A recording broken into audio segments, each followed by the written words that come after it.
In the West Yorkshire region of England, nestled between rolling hills and valleys perpetually veiled in mist, lies a place known as Ilkley Moor, a vast, untamed expanse, almost completely detached from the rest of the modern world. Sprawling with boggy grasslands, ancient jagged stones, and strange markings carved into rock, believed by some to date back over 10,000 years, Ilkley Moor is not merely a landscape. It is a living presence, a silent memory etched into the earth and sky. To the people who live nearby, this place is no longer just a name on a map. It's a land of legend, the setting for stories that are only whispered after nightfall. Some speak of strange lights that hover between the dense curtains of fog. Others swear they've heard faint whispers rising from beneath the ground. And then there are those who claim to have seen something that doesn't belong to this world. Even in broad daylight, Ilkley Moor is enough to unnerve the bravest of souls. But when darkness falls, especially in winter, when the northern English fog grows thick enough to obscure direction and even distort one's sense of time, the place begins to feel like a gateway to another dimension. A realm where the line between reality and the unexplained blurs in the most uncanny of ways. And it was in this very place, on a cold morning at the end of 1987, that an ordinary man unwittingly stepped into an experience that may forever alter his understanding, and perhaps even ours, of what it means for something to be real. So fasten your seatbelt as we dive into today's mystery. But first, you'll have incredible luck if you like and subscribe before this video ends.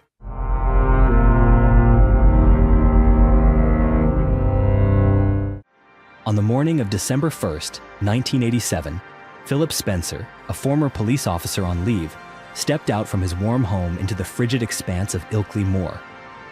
He planned to walk across the moor to visit his father-in-law, who lived in a nearby village. It was a shortcut, and on any other day, he might have chosen the easier, longer route. But that morning, something compelled him to enter the dense, bitter fog that blanketed the open fields. Spencer wasn't venturing out with just the instincts of a man trained in law enforcement. He also carried a camera, something of a habit for him as a semi-professional photography enthusiast, and a compass, in case he lost his way in the unrelenting northern mist. He had hoped to capture the early morning light filtering through the thick fog, light that was rumored to create strange optical phenomena across the moorland. Each of his steps crunched over the frozen grass, the sound sharp and brittle against the eerie stillness. As he stopped near a sparse cluster of trees, preparing to take a photograph, a faint movement to his right caught his attention, and in that moment, everything changed. Roughly 50 meters away, through the shifting veil of mist, stood a small figure motionless on a low hill. At first, Spencer thought it might be a child, perhaps playing or lost. But within seconds, his eyes began to adjust, and he saw what his mind struggled to accept. It wasn't a person, nor was it any animal he had ever seen. The creature stood about 4 feet tall, with pale gray skin, an abnormally large head, and enormous black almond-shaped eyes that dominated its face. It didn't move. It simply raised one small arm, as if signaling him to stop. Spencer, shocked, adrenaline coursing through him, instinctively lifted his camera and snapped a photo. He managed to capture a single frame just before the being turned and disappeared behind the ridge. Without hesitation, Spencer gave chase. When he reached the top of the slope, what he saw next left him frozen in place. A domed object was lifting into the sky at a speed that defied all human logic.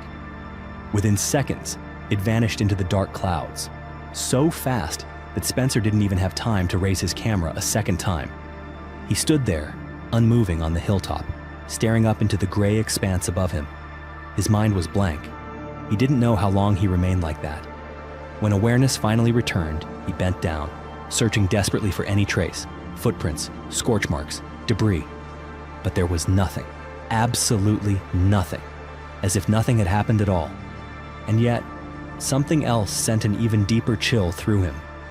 When he pulled out his compass to reorient himself, he realized the needle was pointing in the wrong direction.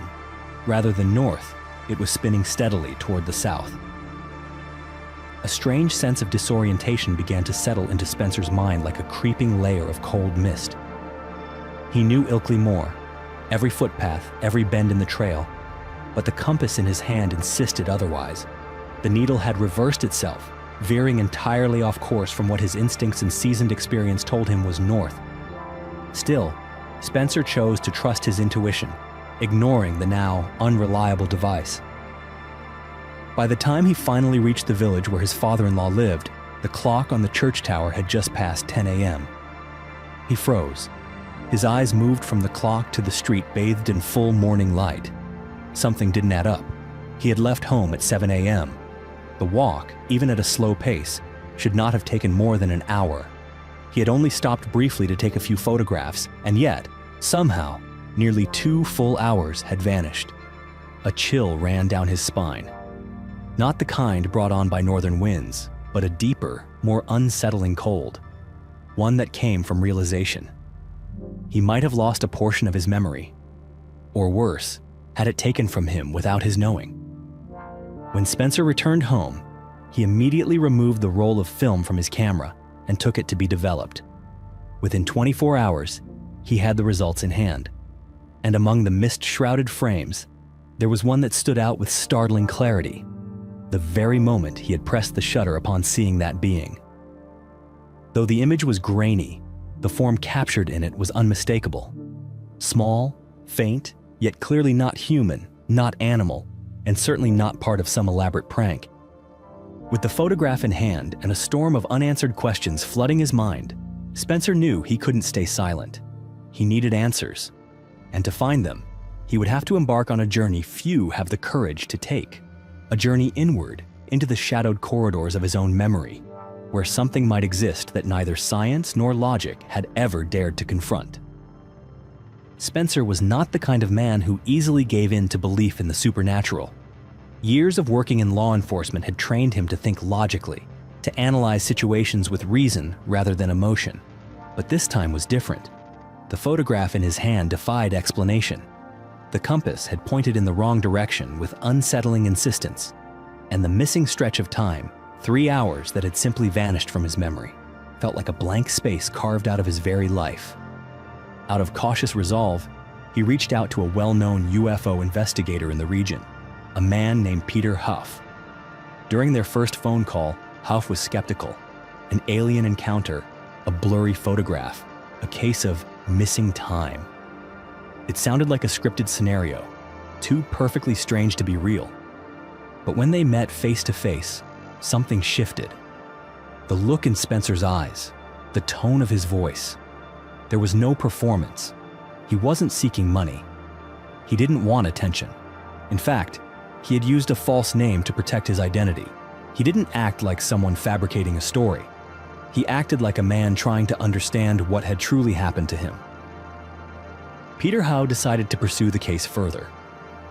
The photograph was first sent to a wildlife photography expert, who confirmed that the creature in the image did not match any known species in the region, wild or domesticated. Its figure, if it was a living creature at all, resembled a human form far more than any animal. The photograph, along with its negative, was then sent to the Kodak laboratory in Hemel Hempstead. The results were conclusive. The object in the photo was not a superimposed image, nor had the film been tampered with. What appeared on the film was real, at least in terms of photographic physics. The final step in the chain of analysis came from the United States. A naval optics specialist, Dr. Bruce McCabe, was brought in.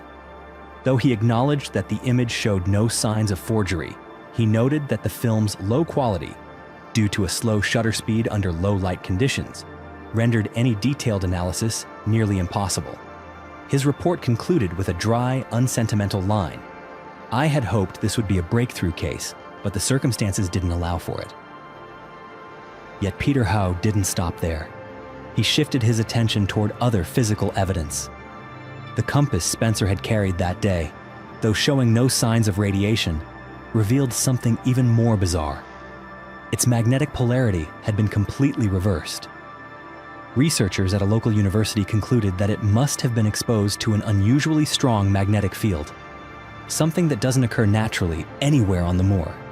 Piece by piece, the case was forming a strange, silent chain, from the image to the equipment to the man himself. A chain that followed no known law of physics, yet could not be entirely dismissed either. And just when it seemed that all the evidence had pressed against the edge of known science, another door began to open, one that led deep into the mind of the man who had seen it all. There is something uniquely unsettling about confronting experiences that logic cannot explain, the sense of knowing something happened, yet being completely unable to recall it. For Spencer, the 3-hour gap from that morning wasn't just a stretch of forgotten time. It was a silence, dense, heavy, echoing with something too vast, too strange, and far too real. Haunted by increasingly vivid and bizarre dreams in the weeks that followed. Dreams of blinding light, of losing control, of a voice resonating deep within his mind, Spencer eventually agreed to undergo a regression hypnosis session. It was a last resort to recover buried memories, not through questioning, but through a gentle descent into the deeper layers of the subconscious. The hypnosis took place on March 16, 1988, under the guidance of Dr. Jim Singleton, a seasoned specialist in uncovering repressed experiences. Spencer entered the hypnotic state in silence, and when his voice finally emerged, it became immediately clear that what was about to be spoken was unlike anything anyone had ever heard before. Spencer described walking on the moor when he suddenly saw a small creature ahead of him, roughly 4 feet tall, with greenish-gray skin and deep black eyes. Its arms were unusually long, its legs thin and frail, as if they'd never been meant to bear weight. But what chilled him most were the hands, oversized, almost grotesquely so. Then, without warning, he was unable to move. Not from any physical restraint, but as if his will had been drained from within. The being stepped forward, yet Spencer felt no fear. Not the kind of instinctive fear one would expect. Instead, he felt helpless. And then, he began to rise, his body floating, weightless, like a balloon tethered to this small creature, who now seemed to be leading him as one would lead a toy. Together, they moved toward a domed craft resting at the hilltop, and the moment they entered, everything went black. When he awoke, he was inside a circular room filled with a soft, diffuse white light. A voice, not spoken aloud, but echoing directly inside his mind, told him, "Do not be afraid." 3 other beings appeared, all resembling the first, and began what he could only describe as an examination. He wasn't restrained. He wasn't in pain, but he understood, somehow, that resistance was pointless. Then, they showed him 2 films. The first was a series of fragmented, haunting images, scenes of war, forests ablaze, oceans choked with trash, children huddled together in ruins, a cold, unspoken indictment of what humanity had done and continued to do to its own world. As for the second film, it remains a mystery. Spencer said he was instructed never to speak of what he saw, and from that day on, he never did, not even under the deepest hypnosis. Before he was released from the craft, the voice returned once more and asked, "Do you understand what we have shown you?" Spencer simply nodded, and then everything vanished. He woke up lying in the cold grass, surrounded by the pale light of early morning mist. A faint movement to his right drew his attention, and in that instant, he lifted his camera and took the single photograph that would later become the center of global debate. The strangest part was, in that moment, he remembered none of it. Not the abduction, not the being, not the contents of what he'd just been shown. Every memory, all of it, had been sealed away. Until the day of the hypnosis. The photograph that Spencer took that day, though blurry, would go on to become the centerpiece of a debate that has lasted for decades. Some regard it as irrefutable proof of an alien encounter. Others believe it was nothing more than a trick of light, an oddly shaped bush, or, according to the most widely held theory, a pre-positioned mannequin. To shed more light on the matter, an independent investigator returned to the exact location where Spencer had once stood. He recreated the camera angle, the distance, and even placed himself in the exact spot where the figure had appeared in the photo. The results were striking. The estimated height of the object in the image matched Spencer's original description with uncanny accuracy. Moreover, there were no bushes, standing stones, or moss-covered rocks at the location that could account for a shape resembling the one captured in the photograph. While the identity of the figure couldn't be confirmed, one thing became clear. It was not a natural part of the landscape. Still, skeptics remained unconvinced. They were quick to point out that the odd lean of the figure resembled something propped upright, like the way a mannequin might be placed on soft ground. Some suggested that the compass could have been tampered with beforehand to create a false sense of anomaly. Others focused on what they considered the weakest link in the entire story, the hypnosis. They are supposedly hyper-intelligent beings, one critic wrote, possessing technologies beyond our comprehension. So why choose a retired police officer from a small town to deliver a warning about the future of Earth? It's a fair question, and a difficult one to answer. But as with many facets of the UFO phenomenon, the real question may not be why him, but rather, do we even have the capacity to comprehend the motives of something so far beyond human understanding? Peter Ho, who had followed the case from the beginning, once said, "You're allowed to be skeptical. I was too. But when someone doesn't seek fame, doesn't ask for money, never reveals his real name, and has never once changed his story over the years, you owe it to yourself to listen." To this day, Philip Spencer's true identity has never been revealed. There was no media campaign, no published memoir, no lecture tour bearing his name. The only thing that remains is a blurry photo and a story that chills, confounds, and refuses to let go. A story that, the more one tries to dismiss it, the deeper it pulls you in. In the world we live in, a world governed by logic, technology, and precise numbers, stories like this still exist. Stories that don't quite fit within the framework of science, yet cannot be entirely dismissed due to lack of evidence. They hover in the blurry space between real and imagined, between memory and illusion, between what happened and what has never been explained. The story of Philip Spencer, whoever he truly is, remains just a small sliver in the vast mosaic of unexplained phenomena around the world. It doesn't carry enough weight to overturn the foundations of modern science, but neither can it be brushed aside as the delusion of a dreamer wandering through the mist. Perhaps he really did encounter a being not from this earth. Perhaps the images he witnessed inside that craft were meant as a message to humanity, whether a warning or a test of something beyond our ability to understand. Or perhaps it was all the product of a fleeting disorientation in the mind of a lonely man, lost in a land of wind and fog. But if that were the case, then why did the compass reverse polarity? Why was the photograph never proven to be altered? And why did he never try to gain anything from the story? Not fame, not fortune, for nearly 4 decades? People may question the photo, the memories, even the motives of a man. But it's hard to question silence. And Philip Spencer, from beginning to end, chose to remain anonymous, refusing recognition and reward. He didn't need to be believed. He only needed to be heard. The rest is up to each of us. Because belief sometimes doesn't lie in whether you've seen something with your own eyes. It lies in whether you're willing to look deeper into what you cannot explain and still accept that maybe this world holds more than what the eye can see.